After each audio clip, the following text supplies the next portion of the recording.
Turning to the page, we arrive at our next session in collaboration with our partner, Electronic City Industrial Township Authority. Andarki Shubhamadhanam. We are turning to our next session, which is Telugu Sahityamalu Kotta Swaralu, New Voices in Telugu. And the participants are Sudarshan Buduri, Humayu Sangir, Ravi Mantri, V. Mallikarjun. I request all to be on stage, please. అందరికీ నమస్కారం. తెలుగు సాహిత్యంలో కొత్త స్వరాలు, new voices in Telugu. So నిజానికి ఏ ఏ సభలో కొత్త రచయితల్ని పిలవాలన్నా కూడా బహుశా అందరూ ఇదే టైటిల్ వాడతారు, కొత్త స్వరాలు అని. సో మనం ఎందుకు కొత్త స్వరాలు అని పిలుస్తాము అని అంటే, నేను ఆలోచించాను, అంటే కొత్త స్వరాలను పిలిచే పని ఏముంటుందని ఆలోచిస్తే అనిపించింది, గొంతు అంటే ఒక కొత్త తరం వచ్చిన ప్రతిసారి భాష మారుతుంది, వాళ్ళు చెప్పే కథలు మారుతాయి, వాళ్ళు కథ చెప్పే పద్ధతులు మారుతాయి. మీరు ఇమాజిన్ చేసుకుంటే ఇప్పుడు జెన్జీ తర్వాత కొత్త జెన్ ఆల్ఫా అనే జనరేషన్ కూడా వచ్చింది. వీళ్ళు మాట్లాడే మాటలే చాలా వరకు మాకు, అంటే మేము మిలీనియల్స్, మాకే అర్థం కాకపోతే ఇంకా ముందొచ్చే జనరేషన్ భాష అసలు ఇంకా కొత్తగా ఉంటుంది. సో వాళ్ళు కొత్తదైన వాళ్ళ భాషని, వాళ్ళవైన కథల్ని మన ముందుకు తీసుకొచ్చిన ప్రతిసారి మనకు అనిపిస్తుంటుంది, ఓకే, సో సాహిత్యంలో కొత్త స్వరం, కొత్త గొంతు వినిపిస్తుంది. ఆ గొంతుని మనం కూడా అడాప్ట్ చేసుకొని మారుతూ ఉంటాం. అంటే ఒక్కొక్కరు ఒక్కొక్క తరానికి ప్రతినిధులు అవుతారు అన్నట్టుగా. ఇప్పుడు కొత్త తరం గత 5 సంవత్సరాల్లో నాకు తెలిసి 50 నుంచి 100 మంది రచయితలు కథలు రాయడం మొదలుపెట్టారు. అందులో చాలామంది పుస్తకాలు కూడా తీసుకొచ్చారు. మనం నిజానికి ఇవాళ 5గురినే కలుస్తున్నాం. సురేంద్ర శీలం అనే రైటర్ కూడా ఉన్నాడు. తను పార్వేట, నడూరి మిద్దె అనే పుస్తకాలు రాశాడు. తను ఇవాళ రాలేకపోయాడు మన దగ్గరికి. సో ఇప్పుడు మనం మిగిలిన వాళ్ళలో నలుగురం అంటే సుదర్శన్. సో సుదర్శన్ చిత్తూరు జిల్లా నుంచి వచ్చాడు. తను బాహుదా బతుక్ కథలు అనే పుస్తకం రాసి దాంతో తెలుగు సాహిత్యంలో, అంటే మనవాడు ఎక్కడ మామూలుగా అయితే కొంతమంది కథలు ఎక్కడో మ్యాగజైన్లను ఎక్కడో ప్రచురించిన తర్వాత కథకులుగా నలుగురికి పరిచయం అయ్యాక వాళ్ళ పుస్తకం తీసుకొస్తారు. సుదర్శన్ మాత్రం నేరుగా బాహుదా బతుక్ కథల పుస్తకం తీసుకొచ్చాడు, నేరుగా ఎంట్రీ ఇచ్చేశాడు తెలుగు సాహిత్యంలోకి అనుకోవచ్చు. ఆ కథలకి చాలా మంచి పేరు వచ్చింది. వెంటనే ఆగకుండా కెమిస్ట్రీ అనే నవల రాశాడు. అనుకోకుండానే ఇంకొక నవల రాశాడు. దానికి అన్వీక్షకి ఉగాది నవలల పోటీల్లో ₹1,00,000 బహుమతి కూడా వచ్చింది సుదర్శన్కి. సో అంటే రాస్తూనే ఉన్నాడు. సుదర్శన్ రాయడం మొదలుపెట్టి 3 ఏళ్ళు అయింది. ఆ 3 ఏళ్లలోనే 3 పుస్తకాలు తీసుకొచ్చేసాడు. సంగీర్ రాలేదు, ఆయన గురించి తర్వాత చెప్తాను. రవి మంత్రి అక్కడ ఉన్నారు. ఐ థింక్ ఆయన ఇప్పుడు తెలుగు లిటరేచర్లో సూపర్ స్టార్ అనుకోవచ్చు మనందరం. సో ఎందుకు అంటే తన మొదటి నవల అమ్మడేరిలో కొన్ని పేజీలు అనే ఒక నవలతో దేశవ్యాప్తంగా తన పేరు వినపడింది. 2,00,000 కాపీలు ఆ పుస్తకం అమ్ముడైంది. మనం దానికి గట్టిగా చప్పట్లు కొట్టాలి. సో నేను అంటూ ఉంటాను, he has change the phase of Telugu literature. కొత్త తరం తయారు చేశాడు, వేల మంది పాఠకులని. అది చూస్తుంటే గూస్ బంప్స్ మూమెంట్స్ ఉంటాయి చాలాసార్లు. తను అది ఎవరు అనుకోకుండా ఒకేసారి ఆ పుస్తకం పోయిన సంవత్సరం ఇన్స్టాగ్రామ్లో వైరల్ అవ్వడం, అక్కడి నుంచి మొదలు పెడితే అది ఎక్కడికో వెళ్ళిపోయింది. సో ఇవాళ దాదాపు 2,00,000 కాపీలు అమ్ముడైంది. తర్వాత ఈ పుస్తకాన్ని పెంగ్విన్ ఇంగ్లీష్లో తీసుకొస్తుంది. నాకు తెలిసి పెంగ్విన్లో తెలుగు నుంచి ఇంగ్లీష్కి ట్రాన్స్లేట్ అయిన పుస్తకాలు ఇంతవరకు రాలేదేమో, వచ్చాయేమో నాకు తెలియదు. I'm sorry, subject correction. But Ravi పుస్తకం పెంగ్విన్ ద్వారా ఇంగ్లీష్లో రావడము అది మనందరం సంతోషించాల్సిన విషయం. తను ఏం మాట్లాడతాడు, సో అసలు ఈ కొత్త స్వరాలు అంటే తనైనా లేకపోతే సుదర్శన్ అయినా సంగీర్ అయినా వాళ్ళు రాసే పద్ధతులు ఏంటి, వాళ్ళు కథ చెప్పడం ద్వారా వాళ్ళు ఏమి ఇవ్వాలనుకుంటున్నారు, సో ఇలాంటివన్నీ మనం అడిగి తెలుసుకుందాం. ముందు రవిని అడుగుదాం. రవి ముందు కథలతో మొదలుపెట్టాడు. తన కథలు ఆంధ్రజ్యోతి, సాక్షి లాంటి పత్రికల్లో ప్రచురితమై మంచి పేరు వచ్చిన తర్వాత తను నేరుగా నవల రాసేసి ఆ నవలని ప్రచురించాడు. సో ఆ నవల ఇవాళ ఇంత పాపులర్ అయింది కదా. సో రవి, మీకు ఫస్ట్ ప్రశ్న. సో మీకు ఆ కథ రాయాలనే ఫస్ట్ మూమెంట్ ఏంటంటే, defining moment for writing first story ఉంటుంది కదా, ఇది ఇంకా నేను ఖచ్చితంగా రాయాలని కూర్చొని మొదలుపెట్టే ఒక క్షణం ఉంటుంది కదా. What was that defining moment? అది చెప్పి మీరు కథలు రాయడానికి ముందున్న ప్రయాణాన్ని చెప్పండి. థ్యాంక్ యూ మళ్ళీ. అందరికీ నమస్కారం అండి. డిఫైనింగ్ మూమెంట్ అది ఇది అని కాదు కానీ అసలు నేను I use to live in Ireland అండి. ఐర్లాండ్లో వర్క్ చేసేవాడిని నేను. ఫ్యామిలీకి దూరంగా ఉండటం వల్ల ఇక్కడ జరిగే పండగలు సెలబ్రేషన్స్ అన్నీ నాకు తెలిసేవి కాదు. అవన్నీ వాట్సాప్ స్టేటస్లో చూసి మిస్ అవుతున్న ఫీలింగ్ వచ్చేది. సో నేను ఒకసారి ఎప్పుడో సంక్రాంతికి నోస్టాల్జియాగా నా చిన్నప్పుడు సంక్రాంతి, నేను చూసిన సంక్రాంతి, నాకు తెలిసిన సంక్రాంతి అని ఒక కథ రాశాను నేను. ఆ కథ నేను వాట్సాప్లో పంపించుకోవడానికి పెద్దది అయిపోతుందని చెప్పి నేను ఏదో ప్లాట్ఫామ్లో పబ్లిష్ చేస్తే, నేను తెల్లవారుజాము 3 గంటలకి ఇండియా టైంలో, నా టైం 3 అయింది, మీకు ఇండియాలో బహుశా 5, 5:30, 8 అయ్యి ఉండొచ్చు. సో పొద్దున్న లేచేసరికి నాకు దాదాపు ఒక 1500 మంది వరకు ఆ కథను చదివేశారు. సో ఓకే, నేను కథలు చెప్పగలను నాకు అప్పుడు అర్థమైంది. అండ్ ఒక ప్రేమ కథ చెప్పాలనిపించిందండి. నేనేమి మ్యాజిక్ చేయాలని అనుకోలేదు. ఎవరికి తెలియని కథల్ని లేకపోతే ఎక్కడ జరగని కథలు నేను చెప్పాలని అనుకోవట్లేదు. దాదాపుగా అందరూ ఒప్పుకోకపోవచ్చు కానీ ప్రతి ఒక్కళ్ళు ఎవరో ఒకళ్ళని ఇష్టపడి ఉంటారు. మోస్ట్లీ మన తెలుగు స్టేట్స్లో ఈ కాస్ట్ సిస్టమ్ అనేది కొంచెం ఎక్కువ ఉంటుంది కాబట్టి ఈ కారణాల వల్ల విడిపోయిన ఒక జంట గురించి రాయాలని అనిపించింది. నేను మొదట అనుకున్న అది మళ్ళీ చెప్పినట్టు that is the starting point or something. ఒక మంచి ఫిబ్రవరి నెలలో మొదలుపెట్టాను. అల్లుకుంటే వెళ్ళాను. నాకు రాసే ప్రాసెస్లో నాకు నచ్చింది, అంటే నేను విధానం నాకు నచ్చింది. నేను చెప్పాను కదా, ఒక ఆన్లైన్ ప్లాట్ఫామ్లో పబ్లిష్ చేస్తానని చెప్పాను కదా. మెల్లమెల్లగా రీడర్స్ రావడం మొదలు పెట్టారండి. నేనేదో నాకు ఆఫీస్ 9 to 5 నేను చాలా బిజీగా ఉండేది వర్క్. ఎప్పుడో వీకెండ్స్లో కూర్చుని కానీ లేకపోతే ఆఫీస్ మధ్యలో ఏదో మీటింగ్స్ మధ్యలో ఏదైనా ఒక లైన్ కానీ ఏదైనా వస్తే అది రాసుకుని ఓకే ఇది ఒక కథలో ఇది నెక్స్ట్ ఇది రాద్దాం అని అనుకుని రాసేవాడిని. 100 మంది 1000 మంది అలా వరుసగా రీడర్స్ పెరిగారండి. రీడర్స్ పెరిగి వాళ్ళు కామెంట్స్ పెట్టడం స్టార్ట్ చేశారు. సడన్గా నాకు మెయిల్స్ రావడం మొదలుపెట్టినాయండి. అంటే నాకు సంబంధించి ఏంటంటే, నీ కథ బాగుంది అని చెప్పేవాళ్ళు చాలా తక్కువ మంది ఉంటారు. కథ చదివింది అని మీ దాకా వచ్చి ఒక అప్రిషియేషన్ చేసి లేకపోతే ఒక ఉత్తరం రాసి అంత ఎఫర్ట్స్ పెట్టి వాళ్ళు చాలా చాలా తక్కువ ఉంటారు. అలాంటిది హ్యాండ్ రిటన్ లెటరు అక్కడో చదివిన ఒక ఆమె, ఆస్ట్రేలియా నుంచి ఒక ఆమె రాసేసరికి నాకు అనిపించింది, ఓకే నువ్వేదో చెప్పేది నిజాయితీగా ఏదో చెప్తున్నావు అనిపించింది. అలా మొత్తం దాదాపుగా ఆన్లైన్ ప్లాట్ఫామ్లోనే 1,00,000 మంది వరకు చదివేశారండి. I think I can say this now. So online ప్లాట్ఫామ్లోనే 1,00,000 మంది వరకు చదివేశారండి. అది 2019, 2020 టైము. లాక్డౌన్ వచ్చే టైంకి నాకు అనిపించింది, నేను ఓకే మనం ఏదో ఒక కథ రాసాము, ఒక కథ చెప్పాము, చాలామంది ఉత్తరాలు వచ్చినాయి, బాగానే రాసామని అనిపించి అక్కడి నుంచి షార్ట్ స్టోరీస్ రాయడం మొదలుపెట్టాను. అంటే ఏది కూడా ప్లాన్ చేసిందో లేకపోతే ఇది కాదు. అండ్ చాలామంది పెద్ద పెద్ద రచయితలు ఉన్నారు. నాకు తెలియదు నేను రచయితనా కాదా నాకు తెలియదు, కానీ నాకు ఏదో కథ చెప్పాలనిపించింది, నేను చెప్పాను. చదివిన వాళ్ళలో వాళ్ళు చూసుకుంటున్నారు. ఇప్పుడు ఎవరైనా నా దగ్గరకు వచ్చి ఈ కథలో సారిక నేనే, నాకు జరిగింది ఇది అని నాకు చెప్తే ఓకే ఏదో జరుగుతుంది అని. కొన్ని రివ్యూస్ కూడా మాకు వచ్చినాయి. అంటే చాలామంది నా రైటర్స్ మీట్కి వచ్చినప్పుడు వాళ్ళు చెప్పిన అభిప్రాయాలను బట్టి ఓకే అర్థమవుతుంది, ఓకే నేను రాసేది ఏదో కొంచెం రాయగలను, నేను కూడా కథలు రాయగలను నాకు అర్థమైంది. అక్కడి నుంచి జర్నీ స్టార్ట్ అయిన తర్వాత నేను చెప్పాను కదా మీకు, చాలామంది నాకు మెయిల్స్ రాయటం వల్ల ఓకే దీన్ని పుస్తకంగా తీసుకొస్తే బాగుంటుంది నాకు అనిపించింది. మొదట ఐ థింక్ అందరూ ఇక్కడున్న రైటర్స్ అందరూ ఫస్ట్ బుక్ కోసం చాలా స్ట్రగుల్ అయ్యి ఉంటారు నాకు తెలిసి. సో ఫస్ట్ బుక్ కోసం నేను అలాగనే ఒకరికి పంపించాను. వాళ్ళు ఆబ్వియస్లీ ఇది పుస్తకంగా రాదు అని చెప్పారు. తర్వాత నేను మళ్ళీని కలిసి అజూ పబ్లికేషన్స్ తను కలిసినప్పుడు తను he took some time and తను చాలా బాగుంది దీన్ని వేద్దామని చెప్పాడు. తను ఒక చిన్న సజెషన్ ఇచ్చాడు, ఇది నెరేటివ్ పర్స్పెక్టివ్, అంటే నేను చెప్పినట్టు కాకుండా పాత్ర చెప్తే బాగుంటుంది అని చెప్పాడు. అది నాకు చాలా నచ్చింది. సో సారిక మెయిన్ క్యారెక్టర్ ఎవరైతే ఉన్నారో ఆ అమ్మాయి కథ చెప్పినట్టు నేను మొత్తం రీరైట్ చేశాను. ఆ వర్షన్ నాకు చాలా నచ్చింది. అంటే ఒక అబ్బాయిగా అయ్యి ఉండి నేను ఒక అమ్మాయిగా ఆలోచించవలసి వచ్చింది. అది నాకు ఛాలెంజింగ్గా అనిపించినా చాలా నచ్చింది ఆ వర్షన్. అంటే ఇంకా తర్వాత శ్వేత వచ్చింది, వాళ్ళు కూడా ఏ మార్పులు చేర్పులు చేయకుండా తీసుకొచ్చేసారు పుస్తకం కింద. అండ్ రిలీజ్ అయిన తర్వాత అందరిలాగే ఉంటాయి కదా చిన్న చిన్న, అప్పటికి ఇన్ఫ్లుయెన్సర్ కాదు, కంటెంట్ క్రియేటర్ కాదు, ఇన్స్టాగ్రామ్లో నార్మల్ ఫ్రెండ్స్ కొంతమంది ఉండేవారు. మెల్లమెల్లగా అందుకుంది. ఒక 6 నెలలకి 1500 కాపీలు ఎంతో సేల్ చేసిన తర్వాత ఒక్కొక్కళ్ళు వాళ్ళు నచ్చిన వాళ్ళకి పుస్తకాలు కొనడం అని మొదలుపెట్టారు. చాలా ట్రెండ్స్ క్రియేట్ చేశారు. మెసేజెస్ చేస్తూ ఉండేవారు, మళ్ళీ శ్వేత వీళ్ళు నాకు మెసేజెస్ చేసి చెప్తూ ఉండేవారు, ఇంకా చూస్తూ ఉంటాం ఇంకా ఏమవుతుందో అని చెప్పి. సో నేను ఐర్లాండ్లో ఉండటం వల్ల ఇక్కడ ఏం జరుగుతుందో నాకు తెలియలేదు. 6 నెలల తర్వాత సక్సెస్ మీట్కి వచ్చినప్పుడు నాకు తెలిసింది ఎంతమందికి ఇది అందుకుంది అనేది.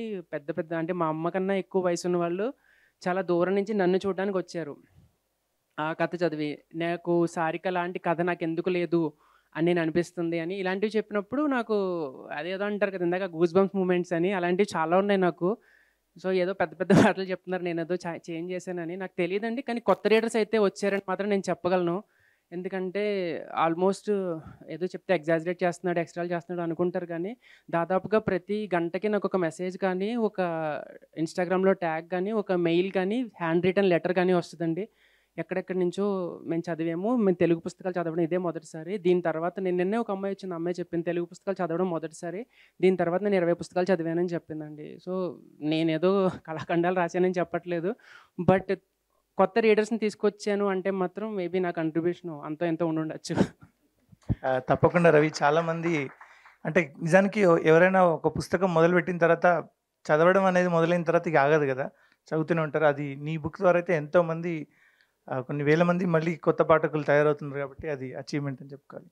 సో ద సేమ్ మీకు కూడా సేమ్ క్వశ్చన్. ఆ కథ రాయడానికి చెప్పాను కదా, డిఫైనింగ్ మూమెంట్ ఏంటి అసలు? సో నేను ఇది మా నాన్న స్కాలర్ అనమాట, అంటే ఎక్కువ చదివేశాడు. బి పరదేశి ఆయన పేరు చెప్పాలనుకుంటున్నాను, చెప్పేసి వస్తానని. సో ఆయన ఎంఏ బిఎస్సి బీఈడి ఎల్ఎల్బి, అంటే చెప్పేవాళ్ళు లేక ఎక్కువ చదివేశాడు బేసిక్గా. సో ఇంట్లో ఏంటంటే ఇంత కన్ఫ్యూజన్ ఉన్నవాడికి ఒక జాబ్ అనేది ఏదో ఒక ఉద్యమంలాగా చేసేటోళ్ళు. ఓకే. సో మా ఇంట్లో ఎక్కువ పుస్తకాలు ఉండేవి, అంటే ఎక్కువ కాంపిటీషన్, విజేత కాంపిటీషన్ తెలుగు వాళ్ళు ఉంటే తెలుస్తుంది, ఉద్యోగ సోపానం. నేనేంటంటే ఈ న్యూస్ పేపర్లు ఇవి ఎక్కువ చదివేసేవాడిని. నేను ఎంత అవిడ్ రీడర్ అంటే నేను తినేటప్పుడు కూడా పక్కన ఏదైనా లైక్ ఇలా కూర్చొని అంటే చదవడానికి ఏదో ఒకటి ఉండాలి. ఓ 15 సంవత్సరాల వరకు ఇది మా బాబాయ్ వాళ్ళు భయపడేటోళ్ళు, వీడు పక్కన ఏది లేకపోతే వీడు ఏమైపోతాడో చదవడానికి అనే స్టేజ్లో. కొన్నిసార్లకి ఒకరోజు అయిపోయిందండి నేను చదవడం మొత్తం, అంటే నా చుట్టుపక్కల ఏది లేదు, ఏం లేదంటారు బాబు, ఎవరు రాయట్లేదు కదా, సరే మనమే రాద్దాంలే ఒకటే అని చెప్పి చదువుకోవడానికి ఒకటి కావాలి కదా అని. సో అలా ఒక ర్యాండమ్గా అనుకున్నదే, చాలా చిన్న వయసు అది, 14-15 అంటే అసలు ఊహ తెలియని వయసులో.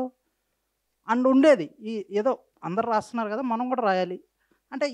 నేను ఈ కాంట్రిబ్యూషన్లో నేను ఎడ్యుకేషన్ సిస్టమ్ కూడా కొంచెం ఇస్తానండి. ఎందుకంటే తెలుగు ఎవరైతే టెక్స్ట్ బుక్స్ ప్రిపేర్ చేశారో లైక్ 97 బాండ్, నేను సొంత వాక్యాలు ప్రయోగించండి, మీకు నచ్చిన కథ రాయండి, అదే వ్యాసాలు రాయండి, ఇలా వాళ్ళే ఒక రకమైన పుష్ ఉన్నప్పుడు ఓన్గా రాయాలనేది ఇంటెన్షన్ క్రియేట్ అవుతుంది.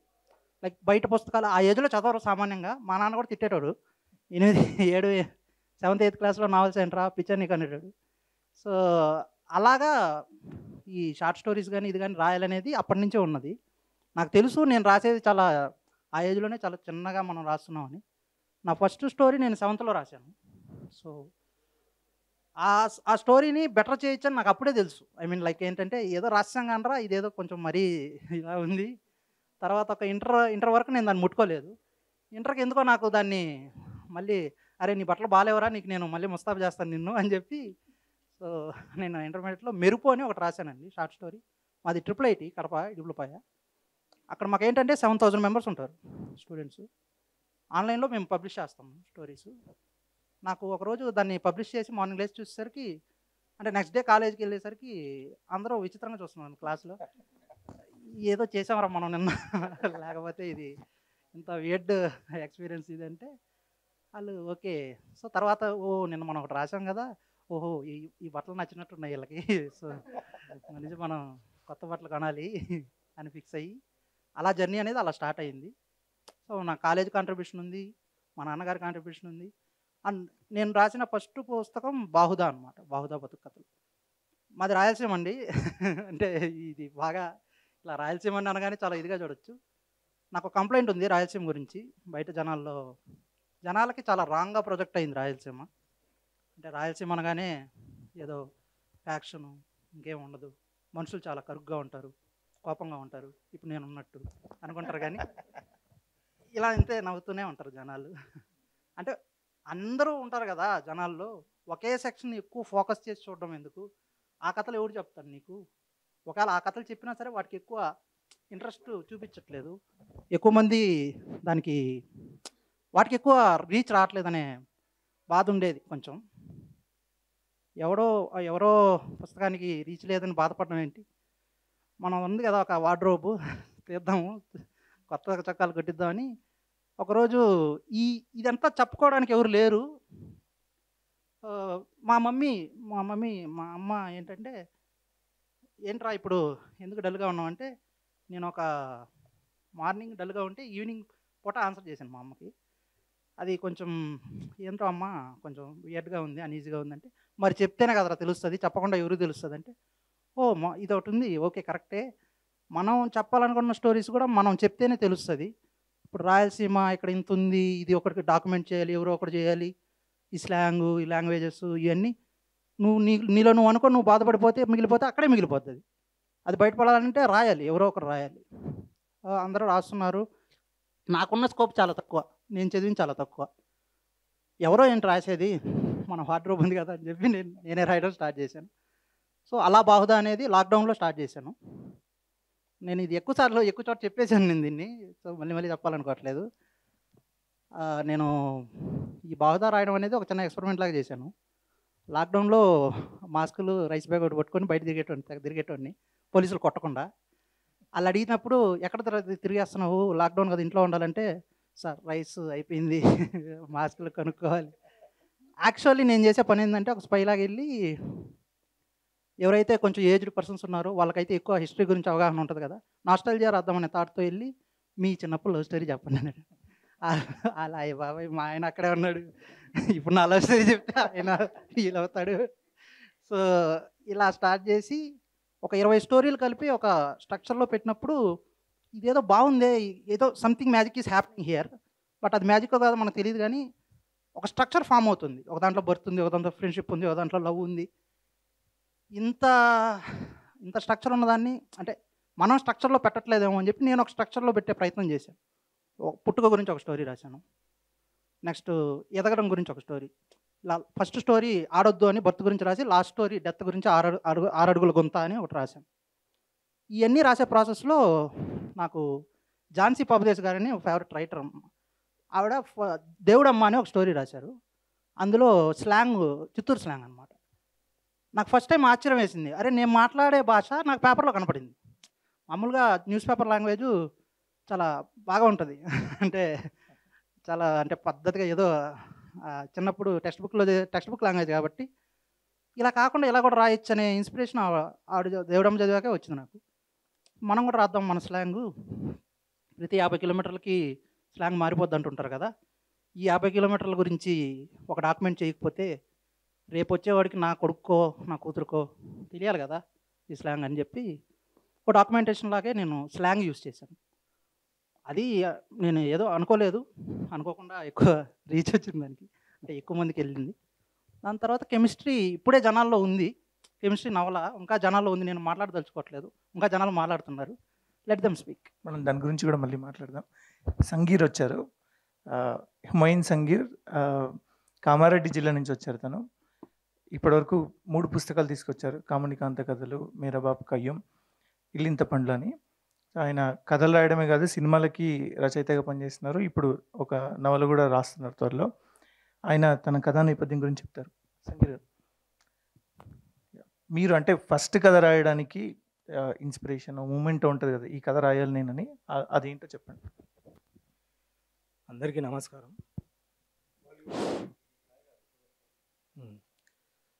అందరికీ సారీ చెప్తున్నా, నేను కొంచెం లేట్ అయింది. షాజహాన్, తగుళ్ళ గోపాల్, నేను ముగ్గురం కలిసి ఇక్కడ ఏదో లాల్బాగ్ ఉంది, తొందరగా అట్లా చూసొద్దాం అనుకుంటే అది లేట్ అయింది. హైదరాబాద్ లాగానే ఇక్కడ కూడా ట్రాఫిక్ బాగుంది, సారీ అందరికీ. నా పేరు హుమాయూన్ సంగీర్, పూర్వ నిజామాబాద్ జిల్లా, ఇప్పుడు కామారెడ్డి. నాకు ఎందుకు నిజామాబాద్ జిల్లానే వస్తుంది, కామారెడ్డి చెప్పలేను, బట్ ఇక చెప్పాల్సిన పరిస్థితి. కామారెడ్డి జిల్లాలో గోపాల్పేట అనే ఒక చిన్న విలేజ్, అది మా అమ్మ పుట్టినూరు, అదే ఇంకా అక్కడే ఉన్నమ్మా. ఇక అమ్మ మెట్టినూరు అంటే నల్గొండ. ఈ 2 ఊర్ల నేపథ్యాలు నా కథల్లో ఉంటాయి. సో నా లైఫ్లో నాకు హీరో మా అమ్మనే. నాన్న చిన్నప్పుడే నా 3 years అయిపోయాడు. అమ్మలోనే నేను నాన్నను చూసుకున్నా, ఆమె కష్టంలో నేను హీరోయిజాన్ని చూసిన. సో అలాంటి మహిళలు ఇంకా కొంతమంది ఉన్నారు, నరసవ్వ అని, నాగవ్వ అని, ఇలా ఇన్స్పైర్ చేసిన హీరోలు వాళ్ళంతా లేడీస్. సో వీళ్ళ జీవితాలను నేను కథలుగా రాయాలి అని నేను అనుకొని నా విలేజ్ నుంచే నేను చూసిన ఎరిగిన జీవితాలని కథలుగా రాస్తున్నా. ఇది బహుశా అందరూ సీనియర్ రైటర్స్ ఉన్నారు ఇక్కడ అందరూ. నేను వీళ్ళందరివి చదివే వీళ్ళ దారుల్లో నేను నడుస్తున్నాను. నేనేం ప్రత్యేకంగా ఏం లేదు, నాకు తెలిసిన జీవితాన్ని ప్రొజెక్ట్ చేస్తున్నాను నేను, అంతే. సో అట్లా నేను ఫస్ట్ నేను 2006లో ఆంధ్రభూమి పత్రికలో ఎటుపాయే అని ఒక కవిత ప్రింట్ అయింది. అది ఎట్లా అంటే నాకు పత్రిక చదువుడు ఎట్లా అలవాటు అయిందంటే, చిన్నప్పుడు మా అమ్మ కైకిలి పనికి పోయేది. కైకిలి పనికి మా దగ్గర ఒక బర్రె ఉండేది. ఆ బర్రె పాలు విండి హోటల్లో పోసి రావాలి. పోసి వచ్చిన తర్వాత నేను స్కూల్కి వెళ్ళాలి. సో ముంతలలో పెట్టుకొని పోయి హోటల్లో పాలు పోస్తే అక్కడ వార్తా పేపరు ఆంధ్రభూమి అనేటివి కనిపించేవి. నాకు అట్లా పరిచయం అయింది. అట్లా ఆ పేపర్లు చదువుతూ అందులో సీరియల్స్ వచ్చేవి, డైలీ సీరియల్స్ లాగా. సంతకం అని, కార్గిల్ యుద్ధ నేపథ్యంలో ఒకటి కాలమేఘం అని వచ్చేది, ఓ అజ్ఞాత రచయిత రాసిన అని నవల వచ్చేది. అదంతా అట్లా కట్ చేసుకొని బైండ్ చేసుకొని పెట్టుకునేట్టు. నా ఫ్రెండ్ హోటలే కాబట్టి అరే నేను కట్ చేసుకుంటారా అని చేసుకొని అట్లా పెట్టుకొని చదువుతూ అరే మనం కూడా ఎందుకు ఇట్లా రాయొద్దు, అట్లా చిన్న చిన్న జోకులు వచ్చేటి, ఏవో బంగారు మాట అని అట్లా చిన్న చిన్నగా రాసుడు స్టార్ట్ చేసిన. అవి ప్రింట్ అవుతున్నాయి. మా ఊరి పేరు వస్తుంది. అప్పుడు నేను 10th క్లాస్ ఏదో చదువుతున్నా. ఊరి పేరు క్లాస్ నేమ్తో ప్రింట్ అయ్యేది. ఇక అప్పుడు ఎక్కడ లేని ఉత్సాహం, నీ అమ్మ రాద్దాం మనం కూడా అన్నట్టు రాసేటోని. అట్లా రాస్తూ ఆంధ్రభూమి పత్రికలో నాకు కొంచెం షివరింగ్ అయితే టెన్షన్తో పర్లేదు. అయితే కొంచెం పరిగెత్తుకొచ్చడం వల్ల అట్లా ఆంధ్రభూమి పత్రికలో ఎటుపాయ అనేది వచ్చింది.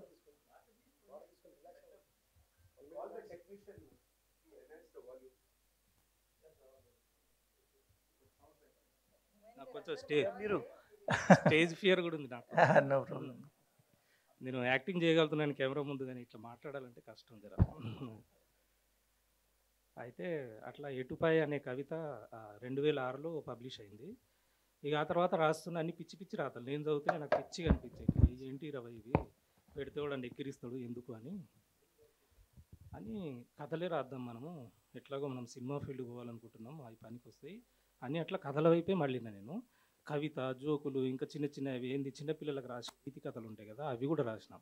ఇవేవద్దు, మనం ఒకటే పట్టుకోవాలి, కథను పట్టుకోవాలి, దాంట్లోనే వెళ్దామని 2008లో గుడ్ బ్రిక్స్ అని రాసిన కథ. అంటే ఇద్దరు స్నేహితుల మధ్య అది ఎట్లా అంటే, ఫ్రెండ్ గాడు ఒకడు ఉండేటోడు. వాడు స్వార్థంగా ఆలోచించి ఒక 5 ఎకరాల భూమి మా దగ్గర ఉండే, అరే ఇది నాకు ఈరా, నేను దీని మీద ఒక బిజినెస్ లాంటిది ప్లాన్ చేస్తా అని వాడి లాభాన్ని వాడు చూసుకొని అది చెప్పిండు. నాకు అది ఎందుకో నచ్చలేదు. అంటే ఇంత మంచి ఫ్రెండ్ అయి ఉండి సమాజ సేవ ఇట్లాంటి మంచి పదాలు వాడుతూ కూడా తన స్వార్థం చూసుకున్నాడు, ఏంది ఇది ఇట్లుంది అని. ఆ కోణంలో నేను ఆ కథ రాసి అప్పుడు స్వప్న మాసపత్రిక అని వచ్చేది చెన్నై నుంచి, పోస్ట్లో పంపిన దానికి హ్యాండ్ రైటింగ్ రాసి పంపితే ప్రింట్ అయింది అది. కాకపోతే వాళ్ళు టైటిల్ మార్చారు, మీ శ్రేయోభిలాష్ అని పెట్టారు. ఇంకా అది వచ్చిన తర్వాత ఇంకా నాకు కాన్ఫిడెన్స్ పెరిగింది, రాద్దాం ఇక్కడ నుంచి అని. మెల్లగా రాస్తున్నా చదువుతున్నా మనుషుల్ని కలవడం. ఊరికి పోతే మా పెద్దమ్మలు, పెద్దనాయనలు, నర్సిపెద్ది, రాంపెద్ది, నాగిపెద్ది, ఇంకా అన్నలు, నాకు 9 మంది అన్నలు, మేదరోళ్ళు. మేము మేదరవాడకట్టులో పుట్టి పెరిగిన 9 మంది అన్నలు, 9 మంది వదినలు. నాతో మజాక్ చేసేటోళ్ళు, ఏం పిల్లగా వచ్చినావా పట్నంకి వెళ్ళి, నీ ఇట్లా ఒడవాలి గచ్చిన అంటూ పొడిచేటోళ్ళు. అట్లా మజాక్ నడిచేది. వాళ్ళని దగ్గర నుంచి చూసి వాళ్ళ స్లాంగ్ నాకు బాగా ఇట్లనే రాయాలి, వీళ్ళు ఎట్లా మాట్లాడుతారో అట్లనే రాయాలని ఇంకా వరుసగా రాస్తూ ఇప్పటికీ ఒక 65 కథలేమో రాసి ఉంటా. ఒక 4 నవల్స్ రాసిన. ఒక నవల్ ఇప్పుడు పబ్లిష్ కోసం రెడీ చేసిన, చిమ్నీ అని నవల. ఈ చిమ్నీ అనే నవల కూడా నేను ఫస్ట్ ఒక కథగా రాసిన. మన మల్లికార్జునే వెలుగు పేపర్లో సండే మ్యాగజైన్కు ఎడిటర్ ఉండే తను. అప్పుడు ఆ కథ పంపితే 2016 అనుకుంటా కదా, అప్పుడు పబ్లిష్ అయింది ఆ కథ. అయితే దాన్ని కొంచెం నేను సినిమాటిక్గా రాసుకున్నాను, ఒక మర్డర్ మిస్టరీ లాగా దాన్ని కొంచెం పెంచి, పిచ్ డెక్ అవన్నీ రెడీగా ఉన్నాయి. కొంత ప్రొడ్యూసర్లో కూడా నేను నరేషన్ ఇస్తున్నాను ఆ కథ. దాన్ని నవలగా రాసిన, మర్డర్ మిస్టరీగా రాసి ఆల్మోస్ట్ మొత్తం అయిపోయింది. కవర్ డిజైనింగ్ కూడా వీవారెడ్డి తనకి ఆయన చేస్తున్నాడు. ఒక 2-3 మంత్స్లో ఆ నవల్ బయటికి తెస్తాను నేను. అది కూడా 90s బ్యాక్డ్రాప్లో నడిచే కథ. బ్యాగరోళ్ళు ఉంటారు కదా, బొందలు కొట్టే వృత్తి ఉంటుంది. ఆ వృత్తి చేసే వాళ్ళ జీవితంలో జరిగిన ఒక ఘటన చుట్టూ అల్లుకున్న కథ. సో అది కాకుండా నేను ఫస్ట్ తీసుకొచ్చిన పుస్తకం కామునికంత. అందులో ఒక 15 కథలు నేను వచ్చేసిన. అది మట్టి ముద్రణ నుంచి వచ్చింది. అవి కూడా పల్లె కథలే మ్యాక్సిమం. తర్వాత ఇల్లింత పండ్లలో 14 కథలు వేసిన. ఇక్కడ నాకేంటంటే మళ్ళీ నేను ఈ కథలు రాస్తూ 2017లో మైక్ టీవీలోకి వెళ్ళాం. అక్కడ షార్ట్ ఫిలిమ్స్, వెబ్ సిరీస్ చేద్దామని రాస్తూ చేస్తూ యాక్టింగ్ కూడా చేస్తున్నా అక్కడనే. ఈ గ్యాప్లో నేను కథలు ఇడిసబెట్టేసిన. 3 years అసలు ఏం రాయలేదు. 5 years వరకు రాయలేదు, అసలు ఏమీ రాయలేదు. ఆ మైక్ టీవీలో ఇంకా షార్ట్ ఫిలిమ్స్ అవి చేసుకుంటున్నా. తర్వాత ఇంకా 2020లో అట్లా మా అమ్మ యాక్సిడెంట్లో చనిపోయిన తర్వాత 19 తర్వాత ఇంకా అప్పుడు చాలా డిప్రెషన్కి వెళ్ళిపోయాను. ఒక 2 years నేను అసలు సోషల్ మీడియాలో లేని, ఎక్కడా లేను. అసలు చాలా బాధ అనిపించేది. అంటే ఒకటేసారి యాక్సిడెంటే, ఒకటేసారి మాయమైపోయినట్టు అయిపోయింది. ఇంటి మీద బాంబు వేసి ఇట్లా పేలినట్టు అయినట్టు. అమ్మ చనిపోయింది, అన్న ఇంజూర్ అయ్యిండు, అన్న పిల్లలు హాస్పిటల్లో. అప్పుడు అసలు పిచ్చిలేసినట్టు అయింది పరిస్థితి. ఈ 2 years ఒంటరిగా ఉన్నా, అసలు ఎవరికి కాంటాక్ట్లో లేను, సోషల్ మీడియాలో కూడా లేను. ఆ తర్వాత మెల్లమెల్లగా నా క్రిషన్ ఫ్రెండ్ ఉంటాడు, తను సిరాజ్ అని వీళ్ళందరూ కొంచెం మోటివేట్ చేస్తారు, రావాలరా ఏదో ఒకటి ముందట వేసుకోవాలంటే. అప్పుడు మళ్ళీ సాహిత్యం వైపు మళ్ళీ పుస్తకాలు తెచ్చిన. బ్యాక్ టు బ్యాక్ 3 పుస్తకాలు తెచ్చినాయి. కథలు ఎట్లాగో రాసి రెడీగా ఉన్నాయి కాబట్టి అట్లా తీసుకొచ్చిన. సినిమా రంగంలో కూడా కొనసాగుతున్నా. యాక్టర్గా కూడా షార్ట్ ఫిలిమ్స్ ఒక 40 వరకు చేసిన. దొరసాని, 90s, ఇప్పుడు ఒకటి అట్లా సైకిల్లో క్యారెక్టర్లు చేస్తున్నా. అండ్ 2 సినిమాలకు కూడా రాస్తున్నా. ఇప్పుడు మారెమ్మన్ ఒక సినిమా మొన్న ఫస్ట్ లుక్ రిలీజ్ అయింది, దానికి అడిషనల్ స్క్రీన్ ప్లే చేసిన. సో ఇది నా జర్నీ. అన్న మీరు నర్వస్ అవ్వాల్సిన పని లేదు. బెంగళూరు ట్రాఫిక్ మీద ఒక జోక్ ఉంది. ఒక ఫ్రెండ్ ఏమన్నా ఎయిర్పోర్ట్లో డ్రాప్ చేస్తారంట హైదరాబాద్కి వెళ్ళడానికి. వీడు తిరిగి ఇంటికి రాడు, కానీ వాడు హైదరాబాద్లో వాళ్ళ ఇంటికి చేరుకుంటారంట. సో మీరు టెన్షన్ పడాల్సిన అవసరం లేదు, బెంగళూరు ట్రాఫిక్ ఎలా ఉంటుంది. సో అండ్ మీ ముగ్గురికి ఈ ప్రశ్న.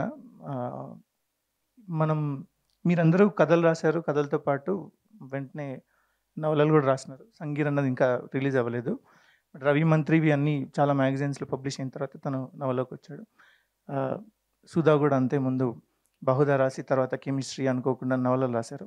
సో మీరు చాలామంది కథకులు కొన్ని సంవత్సరాల పాటు కథని సాధన చేసినా కూడా నవలు రాయలేకపోయిన వాళ్ళు ఉన్నారు. కొంతమంది కేవలం నవలలే రాస్తూ అసలు షార్ట్ స్టోరీ అంటే దగ్గర కూడా వెళ్ళలేని వాళ్ళు చాలామంది మనం చూసాం, చాలామంది రచయితలు అలాంటి వాళ్ళు. సో మీ కథ నవల రెండింటిని మీరు ఎట్లా చూస్తారు? అంటే ఇది నేను కథగా రాయొచ్చు, ఇది నేను నవలగా రాయొచ్చు అని మీకు ఎప్పుడు అర్థమవుతుంది? ఇంకొకటి, మనం అసలు ఈ న్యూ వాయిస్ అని అనుకుంటున్నాం కదా, మీరు మీ కథల ద్వారా లేదా నవల ద్వారా మీరు పరిచయం చేస్తున్న కొత్త వాయిస్ ఏమని మీరు అనుకుంటున్నారు? ముగ్గురికి ఈ ప్రశ్న. రవి స్టార్ట్ చేయొచ్చు. కథకి నవలకి అంటే నేను బేసికల్గా చాలా ఎక్కువ మాట్లాడతానండి. సో నేను షార్ట్ స్టోరీ రాయాలని స్టార్ట్ చేసినా సరే అది ఒక 15-20 పేజీలు అయిపోద్ది అనమాట. సో అదేంటంటే ఇంకొంచెం ఎక్స్టెండ్ చేస్తే నవల అయిపోద్దేమో అని అనిపించేంత ఎక్కువ రాస్తాను. బేసికల్గా మాట్లాడటం కూడా ఎక్కువ మాట్లాడతాను కాబట్టి. సో దానివల్ల నాకు కథలు రాయడం కన్నా నవల రాయడమే కొంచెం ఈజీ అనిపిస్తుంది. కాకపోతే ఏంటంటే కథతో ప్రయాణం కొన్ని రోజులే ఉంటుంది, అంటే అనుకున్న దగ్గర నుంచి ఆ కథ అయిపోయే వరకు. బట్ నవలతో ప్రయాణం మాత్రం చాలా ఎక్కువ సంవత్సరాలు, అట్లీస్ట్ నాలాంటి వాడికి అయితే చాలా సంవత్సరాలే ఉంటుంది. సో ఎక్కువ రోజులు ఉంటుంది అని నేను అనుకుంటాను. అంతే, end of the day reachability ఎవరికి, అదే చెప్తున్నారు ఇందాక నేను చెప్పినట్టు, ఎవరో ఎక్కడికో మీరు రాసే కథ ఎక్కడో ఎవరో చదివి ఇది నా కథ, లేకపోతే దీని నుంచి నేను ఇది నేర్చుకున్నాను అని చెప్తే చాలా. అది షార్ట్ స్టోరీ అవ్వనివ్వండి, లేకపోతే నవల అవ్వనివ్వండి, it can be anything. But నా వరకు అయితే నవల రాయడమే కొంచెం సులువు అనుకుంటాను నేనైతే. మీకు ఇష్టమైంది ఏది రెండిట్లో? రాయడం అంటే నవల అన్నారు, బట్ మీకు ఇష్టమైంది రెండిట్లో? నవలే అండి, నవలే. అంటే నేను రాసిన షార్ట్ స్టోరీస్ అన్నీ నవల్లో మార్చేస్తానేమో ఫ్యూచర్లో. సంగీత నేను ఇందాక చెప్పిన కదా, అది చిమ్నీ అనే కథ నేను 2016లో రాసిన. దాన్నే మళ్ళీ నవలగా రాద్దాము అని అనుకున్నా. ఎందుకంటే దాంట్లో ఆ కథలో విస్తరణ ఉంది, ఒక జీవితం ఉంది. దాన్ని ఇంకా పెద్దగా చెప్పొచ్చు, బిగ్ స్క్రీన్ మీద కూడా సినిమాకి కూడా తీసుకెళ్తే బాగుంటుందనే ఆలోచనతోని ఈ ఈ నవలనే రాద్దాం, దీన్ని పుస్తకంగా తెద్దాం అనే ఆలోచనతోని ఆ చిమ్నీ అని రాసిన. చిమ్నీ అంటే బుడ్డి దీపము, ఇంగ్లీష్లో అయితే అది పొగగొట్టం అవుతుంది, తెలంగాణలో అయితే బుడ్డి దీపం ఆ రేకుతో చేస్తారు అప్పట్లో. ఆ ఇంటికి దీపం ఇల్లాలు, అలాంటి ఇల్లాలని కాపాడుకోవడానికి ఓ నిస్సహాయ భర్త చేసిన ప్రయత్నం అనే థీమ్తోని ఆ కథ నడుస్తుంది. అండ్ నాకు ఇష్టమైన కథ అంటే నాకు నా మలి ప్రయాణంలో ఈ కథలు రాసే క్రమంలో నాకు ముల్కనూరు సాహితీ పీఠము వేముల శ్రీనివాసులు సార్ వాళ్ళు పెట్టిన కథల పోటీల్లో వచ్చిన ప్రైజులు, పెద్దింటి అశోక్ కుమార్ అన్న కూడా అందులో ఫస్ట్ విత్తనం కథ కొట్టారు, ఆయన చేశారు. ఆ తర్వాత నాకు వచ్చింది ఇబ్లీస్ కథ, అది నాకు ఇష్టమైన కథ. దాని నేపథ్యం ఏంటంటే, నేపథ్యం చెప్పొద్దు కదా అంతే, అది నాకు ఇష్టమైన కథ. అది కూడా రాస్తే నవల అవుతుంది, చేస్తే సినిమా అవుతుంది, అంటే జీవితం ఉంటుంది అందులో. అంటే మనం అనుకున్న కథని అనిపిస్తుంది సార్ అట్లా. సార్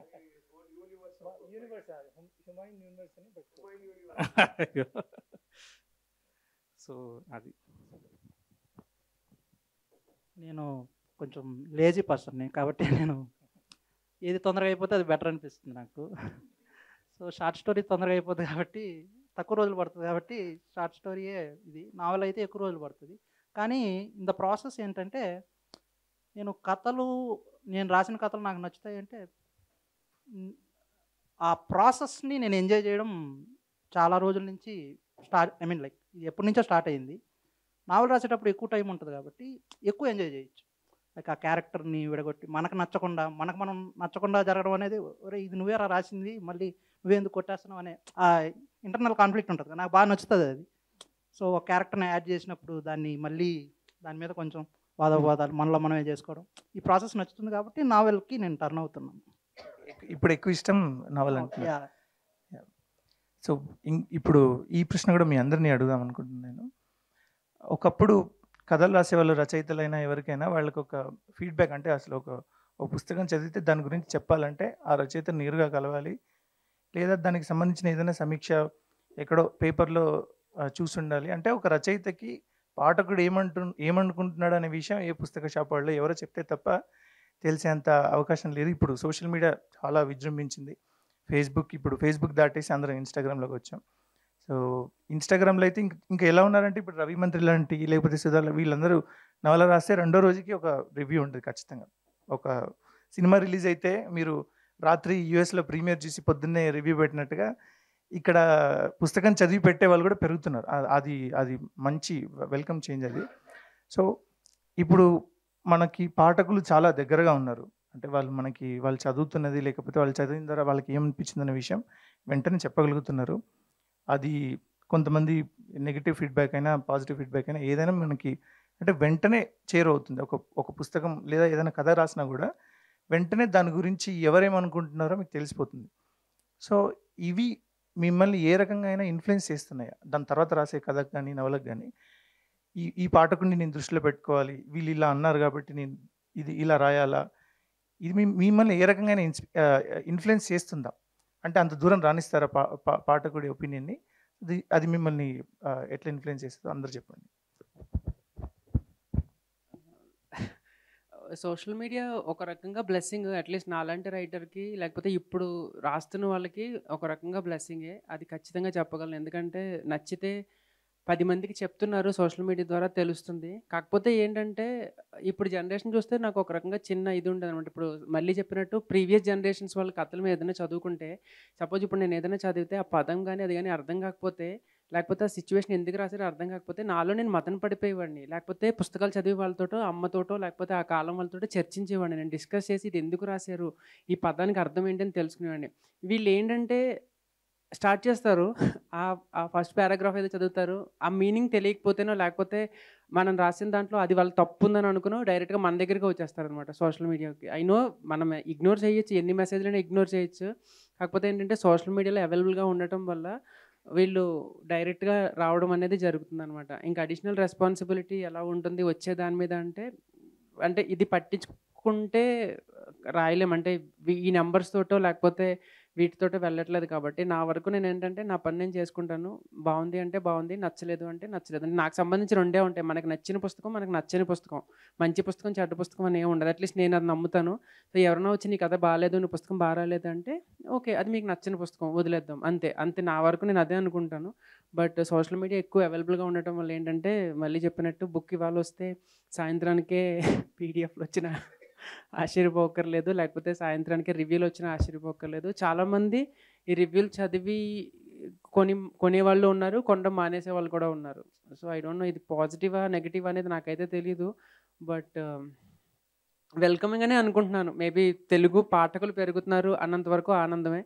కాకపోతే రచయిత అవైలబిలిటీ అండ్ రచయితని డైరెక్ట్గా క్వశ్చన్స్ అడగడం అనేది ఇంతకు ముందు జనరేషన్సే కొంచెం హాయిగా ఉండేది. మేము ఇప్పుడు ఎవరైనా ముందు జనరేషన్ వాళ్ళు చదివితే వాళ్ళని కలవాలని అంటే అదొక పెద్ద డ్రీమ్. అది ఇప్పుడు జస్ట్ ఇలా జరిగిపోతుంది.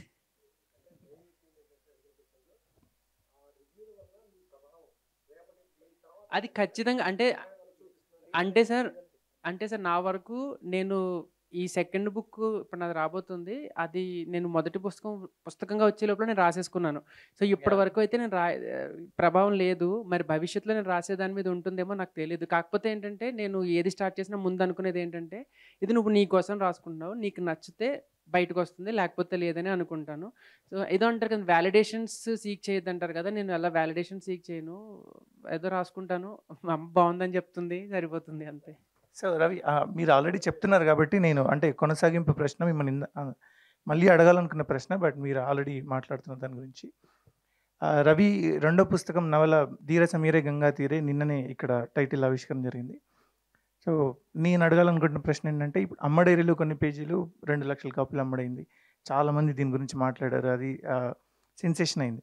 సో ఇప్పుడు నేను కొత్త నవల రిలీజ్ చేస్తున్నానంటే ఓకే, ఇది దీనివల్ల దీన్ని ఇష్టపడి చదువుంటారని ఏమైనా మీరు అంటే మీరు ఆల్రెడీ ముందే రాశాయని చెప్తున్నారు, దాన్ని మార్చాలన్న ఆలోచన ఏమైనా వచ్చిందా? అంటే ఇలా మారిస్తే సినిమా వాళ్ళు ఇది చేసాం అది చేసామని చెప్తా ఉంటారు కదా నేను చూసి, అలా ఏదైనా మార్చితే నాకేమైనా ఆ నెంబర్స్ ఏమైనా గుర్తుపెట్టుకొని మార్చాలన్న ఆలోచన ఏమైనా వచ్చిందా? అలాంటివి ఏం జరిగిందా? లేదు, అసలు ఆ చేంజెస్ ఏం చేయలేదండి. అదే చెప్తున్నాను కదా, ఏంటంటే publishers are the final judges. At least నా వరకు పబ్లిషర్స్ ఏమైనా సజెస్ట్ చేస్తే మోస్ట్లీ వాళ్ళు నాకు నచ్చినట్టే వెళ్ళిపోమని చెప్తారు. ఏదైనా చిన్న చిన్న చేంజెస్ ఉంటే చెప్పమని చెప్తారు. బట్ లక్కీలీ ఈ సెకండ్ బుక్ వరకు కూడా పబ్లిషర్స్ ఏం చెప్పలేదు. నేను కూడా ఆల్రెడీ ఈ 2 సంవత్సరాల్లో చాలా జరిగినాయి కాబట్టి ఇవేమీ క్యారీ చేసుకోకుండా మళ్ళీ ఫ్రెష్ స్టార్ట్ అనమాట. మళ్ళీ ఫస్ట్ బుక్ ఎలాగైతే వెళ్ళామో అలా 0 నుంచే వెళ్తున్నాను నేను. సో ఎక్స్పెక్టేషన్స్ ఏమీ లేకుండానే వస్తున్నాను అంతే, చేంజెస్ ఏమీ చేయకుండా. Thank you. తర్వాత మీ క్వశ్చన్స్. సంగీర్, మీరు. నాకు ఇబ్లీస్ కథ రాసినప్పుడు ప్రశంసలు ఎన్ని వచ్చినాయో, విమర్శలు కూడా చాలా ఘాటుగా వచ్చినాయి. ముఖ్యంగా నా సామాజిక వర్గం నుంచే కొంతమంది ఇప్పటికీ నాతో మాట్లాడతలేరు. గట్టిగా విమర్శించు, నువ్వు ఎందుకు రాసినావు, అట్లున్నదా, అది ఉందా, నువ్వు అదెందుకు చెప్పినావు, ఇదెందుకు చెప్పినావు అంటే నేను చూసింది జరిగింది, నా అనుభవంలోకి వచ్చింది, నేను రాసినా నాకు చెప్పాలనిపించింది. అట్లెట్లా రాస్తావు ఇట్లెట్లా రాస్తావు అని వాదాలు కూడా పెట్టుకున్న వాళ్ళు ఉన్నారు నాతోని. బట్ నేను ఏమనుకున్నా అంటే, ఎవ్వరు ఏమన్నా సరే మనం ఒకటి నిజం చెప్తున్నాం. నేను ఆ కథలో ఏం చెప్పినా 2 పండగలు ఉన్నాయి, శ్రీరామనవమి, మిలాదున్నబి. ఈ 2 పండగల్ని 2 పార్టీలు బాగా వాడుకొని ఏ విధంగా మనుషుల మధ్య అనుబంధాల్ని కలుషితం చేస్తున్నాయో ఆ కథలో చెప్పిన. నేను కేవలం పొలిటికల్ పార్టీలకే నేను బాణం వేసిన, కానీ అది అర్థం చేసుకోకుండా చాలామంది మతాలు అన్నట్టు అట్లా చెప్పిన నేను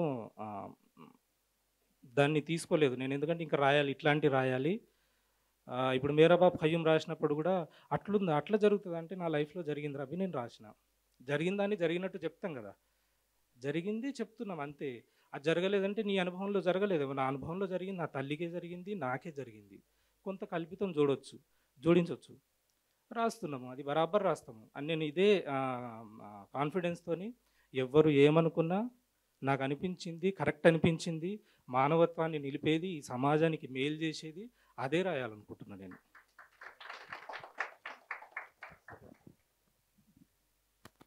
నేను ప్రతిదీ లైక్ నాకు వచ్చే రివ్యూలు కానీ ఇవన్నీ నేను తీసుకుంటాను, అన్నిటినీ తీసుకుంటాను.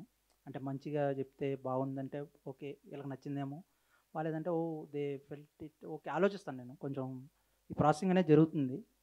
బట్ నెక్స్ట్ రైటింగ్ చేసేటప్పుడు ఆడు రైటర్ అనేటోడు ఆడు వేరే జోన్లో ఉంటాడు కాబట్టి వాడు వీటిని పట్టించుకుంటాడని నేను అనుకోను.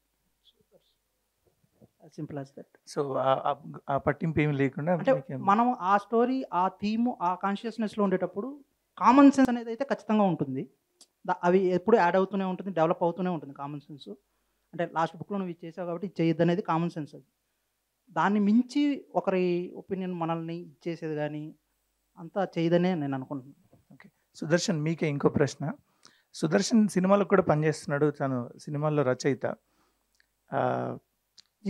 నా కెమిస్ట్రీ నవల్ చదువుతున్నప్పుడు నాకు అనిపించింది, ఓకే తన నీ మీద సినిమా ప్రభావం ఉందా లేకపోతే నేను దీన్ని సినిమాకే రాయాలన్నట్టుగా రాసుకున్నావా అనే డౌట్ వచ్చింది నాకు.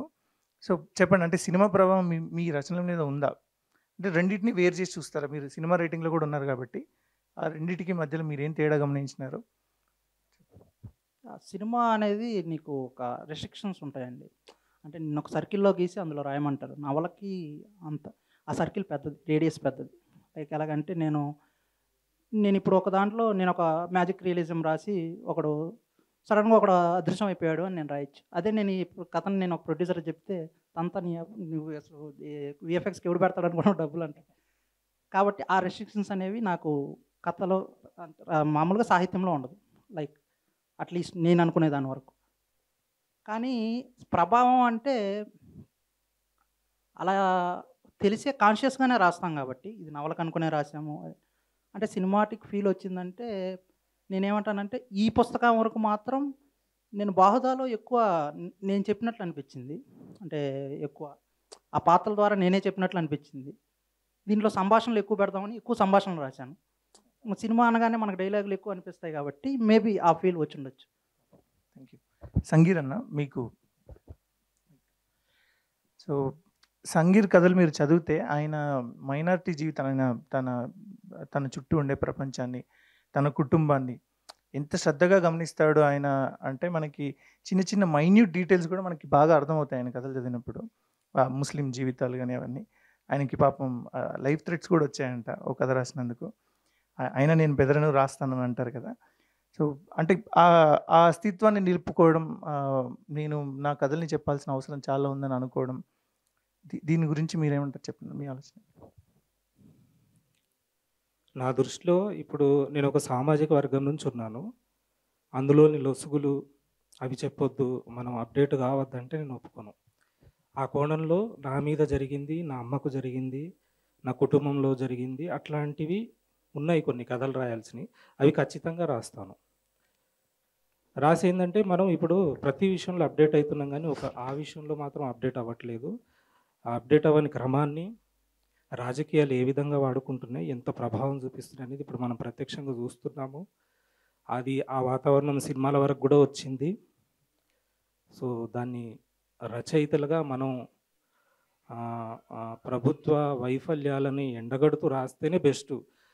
ఏం వాళ్ళకి భయపడుతూ, ప్రభుత్వాలకి భయపడుతూ ఇదంతా వద్దు. మనం రైటర్ ధైర్యంగానే ఉండాలి, ధైర్యంగానే రాయాలి. ఎందుకు ఇవన్నీ మనకు ఇట్లాంటివి రాయొద్దు అని ఉంటాయి రిస్ట్రిక్షన్స్, చెప్పేవాళ్ళు చెప్తుంటారు. అవి పట్టించుకోకుండా మనకు కరెక్ట్ అనిపించింది మనం రాయాలి. Thank you. మీ అందరికీ ఈ ప్రశ్న నేను. సో మనం నిరంతరం చదువుతూ ఉంటే బాగా రాయగలమని నాకు అనిపిస్తుంది. మన ఎదురుగానే ఉన్నారు మొదలంతక నరేంద్ర గారు, ఆయన కూడా చెప్తా ఉంటారు, చదవలేకపోతే ఎందుకు బాబు, చదువుతూ కూర్చోవాలి, ఎంత సాహిత్యం ఉంది, మనం శ్రీకాంత్ని చదవాలి, దోస్తోయెవ్స్కీని చదవాలి అని చెప్తా ఉంటారు ఆయన ఎప్పుడు. చాలామంది రచయితలు వాళ్ళని బాగా ప్రభావితం చేయడం, పుస్తకాలు చదవడం వల్లనే వాళ్ళు ఇంకా రాయగలుగుతున్నారని నేను కూడా అనుకుంటాను. సో మీరు ఎంత చదువుతారు, అంటే మీకు పుస్తకాలు చదివే అలవాటు ఎంత ఉంది? క్లాసిక్స్ అవన్నీ చదువుతారా, లైక్ కంటెంపరీ చదువుతారా? కంటెంపరీలో మీకు ఇష్టమైన వాళ్ళు ఎవరు? క్లాసిక్స్ చదివితే పాతతరం రచయితలు, మీరు ఇష్టపడే రచయితలు ఎవరు? మీ చదువు ముచ్చట గురించి చెప్పండి. అంటే మీరు చదువుతుంటారు రెగ్యులర్గా ఇవన్నీ అందరూ? నేను ఫస్ట్ అయితే వార్తలో ఒకటి కాలమేఘం అని ఇందాక చెప్పిన అజ్ఞాత రచయిత రాసింది, అది చదివిన. తర్వాత జీవితం చేసిన సంతకం అని మన చొప్పదండి సుధాకర్ గారు రాశారు, అది కూడా కటింగ్ చేసి ఇప్పటికి కూడా ఉంటుంది బైండింగ్ నా దగ్గర. తర్వాత విపుల చత్ర పరిచయం అయింది నాకు, స్వాతి. అవిటి ద్వారా చలము అండ్ అలిశెట్టి ప్రభాకర్ అయితే నాకు ఇట్లా మత్తులాగా ఎక్కిండు. ఆయన చిన్న చిన్నగా ఉంటాయి కానీ అది నాకు ఆయన రైటింగ్ స్టైల్ అయితే బాగా నచ్చింది. ఆయన అయితే నేను చాలా బాగా ఎక్కించుకున్నా అలిశెట్టి ప్రభాకర్. ఆ తర్వాత ఇప్పుడు రీసెంట్గా వస్తున్న అందరు రైటర్స్ చదువుతున్నా మధురాంతకం నరేంద్ర సార్, ఆ సార్ మన సార్ పేరు అప్పలనాయుడు సార్, అట్టాడు అప్పలనాయుడు సార్, పెద్దింటి అశోక్ కుమార్ సార్, చాలామంది రచయితలు ఉన్నారు. వాళ్ళవి చదువుతూనే నేనేం రాయాలనేది డిసైడ్ చేసుకుంటున్నాను. ఐ థింక్ చలంగారు అందరి లిస్టులోనూ ఉంటారేమో మరి. నేను చలంగారు కథలు చదవడమే స్టార్ట్ చేశాను. చలంగారు దగ్గరే నుంచి బుచ్చిబాబు గారు, ఇంకా సత్యం గారు, అక్కడి నుంచి భానుమతి గారు, ఈ వీళ్ళందరూ అయిన తర్వాత కాంటెంపరీ నేను చాలా తక్కువ చదివాను, చాలా తక్కువ చదివానని అనుకుంటాను. ప్రాబబ్లీ ప్రతిసారి ఈ రీజన్ చెప్పి ఎస్కేప్ అయిపోయేవాడిని. నేను ఇండియాలో ఉండను కాబట్టి నాకు బుక్స్ దొరకవు అని చెప్పి. But now that I'm living in ఇండియాకి వచ్చాను కాబట్టి కాంటెంపరీ బుక్స్ అండ్ చాలా పుస్తకాలు ఉన్నాయి. బట్ నేను లాస్ట్ ఫ్యూ డేస్ నుంచి నా సెకండ్ బుక్ వల్ల ప్లస్ కంటెంట్ క్రియేషన్ వల్ల నేను పుస్తకాలు తక్కువ చదివాను. బట్ కాంటెంపరీ రైటర్స్ అందరూ కూడా ఆల్మోస్ట్ చదువుతూనే ఉంటాను. నేను చదివితే వాళ్ళకి చెప్తూ ఉంటాను.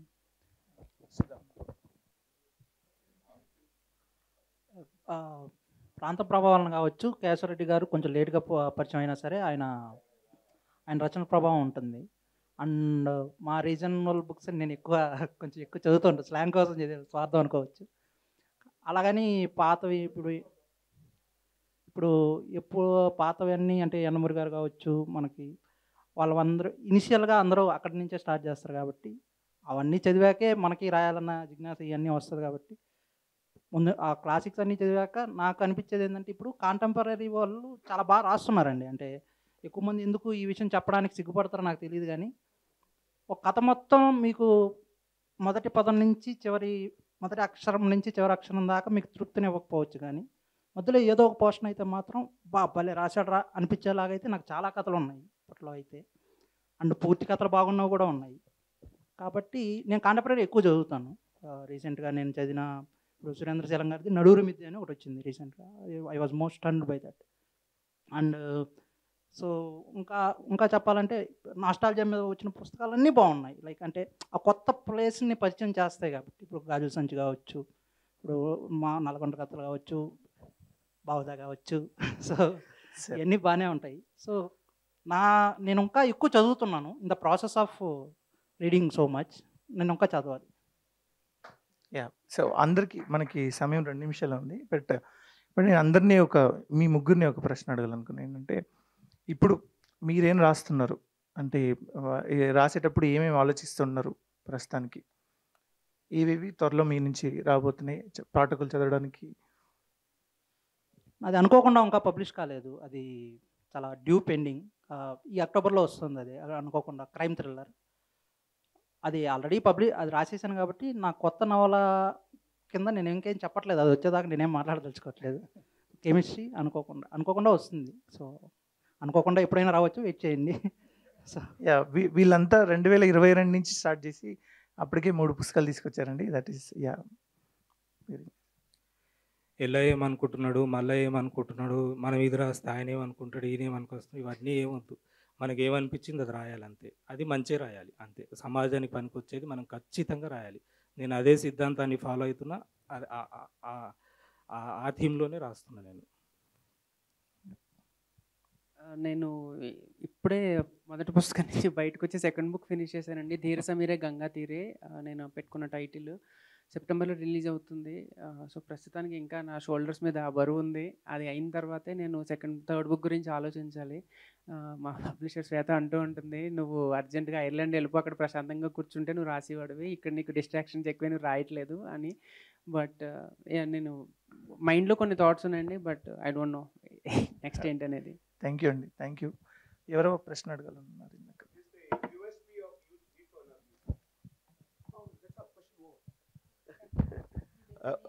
Yeah, absolutely. You're saying I'm too loud? Yeah. Okay, thank you. Now, what is the USP of a writer in you, each one of you? What is the USP? We couldn't get that clarity. They didn't give that clarity. I will write what I like.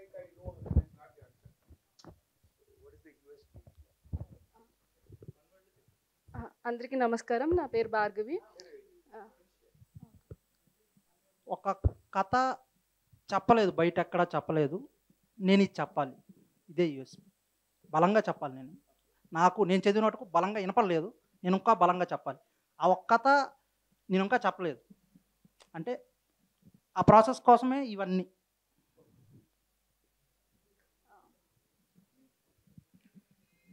అంటే ఇప్పుడు మనకు తెలిసిన పరిధిలో కొన్ని జీవితాలు తెలుసు, కథలు చదివితే ఇంకా చాలా జీవితాలు తెలుస్తాయి. అట్లా నాకు తెలిసిన జీవితాన్ని నేను ఇంకొక 10 మందికి పాఠకులకి చెప్పాలనే దాంట్లోనే చెప్తున్నాను. ఆలోచిస్తే ప్రతి ఒక్కళ్ళ జీవితం ఒక కథే అవుతుందండి. బట్ జస్ట్ మనం ఏంటంటే చెప్పమంతే. అది నేను పెద్ద పెద్ద కథలు చెప్పాలని అనుకోవట్లేదు. మనకి తెలిసిన వాళ్ళవి, బాగా క్లోజ్ వాళ్ళవి, మనది అనిపించిన కథ చెప్పాలనుకుంటున్నాను. అదే చేస్తాను నేను. ఇక్కడ నేను అడగబోయేది ఇక్కడ ఉన్న వాళ్ళకే కాదు, ఇప్పుడు ప్రస్తుతం వస్తున్న యువ రచయితలందరికీ. నా క్వశ్చన్ ఏంటంటే, ఇప్పుడు మీరు సోషల్ మీడియా అంత ఎక్కువ యూస్ చేస్తూ ఉండకపోవచ్చు, కానీ రీల్స్లో ఒకటి ట్రెండ్ అవుతుంది అనమాట. ఆ రీల్స్లో ఏం చేస్తున్నారంటే రచయితలు కానీ రివ్యూవర్స్ కానీ మీ సోషల్ మీడియా హ్యాండిల్స్ ద్వారా మీ పుస్తకం ఎలా ఉంటుంది, ఆ కంక్లూజన్ ఏంటి, దాని మధ్యలో ఏముంటుంది అనేది ముందే తెలిసిపోతుంది పాఠకులకి.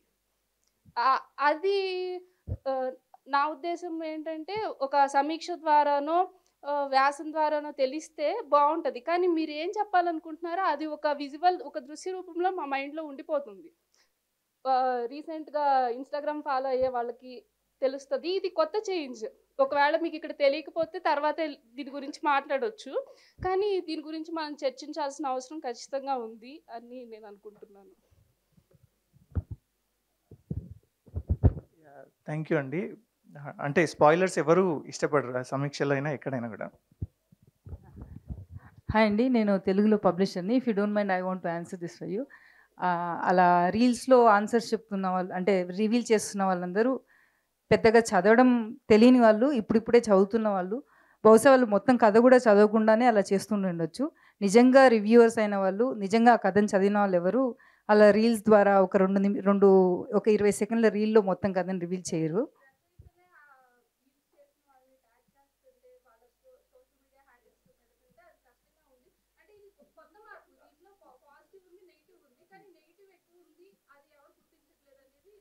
లేదు, అందరం గుర్తిస్తున్నాము.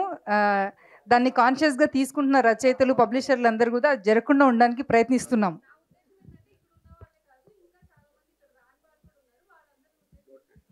Noted. Thank you so much.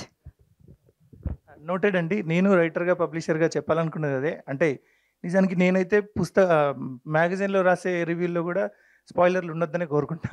ముందు మాటలో కూడా ఖచ్చితంగా కోరుకుంటా. బెంగళూరు బుక్ బ్రహ్మ లిటరేచర్ ఫెస్టివల్కి ముఖ్యంగా న్యూ వాయిసెస్, కొత్త వాళ్ళు ఏం రాస్తున్నారో తెలుసుకోవడానికి ఇంతమంది రావడం, మీరందరూ వాళ్ళు మాట్లాడడం వినడం చాలా సంతోషంగా ఉంది. ఇక్కడున్న వాళ్ళే కాదు, తెలుగులో కొత్త రచయితలు చాలామంది వస్తున్నారు. ఆ కొత్త రచయితల రచనలు మీరందరూ చదవాలి, ఆదరించాలని కోరుకుంటున్నా. అందరికీ ధన్యవాదాలు. ఐ మస్ట్ సే తెలుగు సాహిత్యములు చాలా స్ట్రాంగ్ కొత్త స్వరాలు.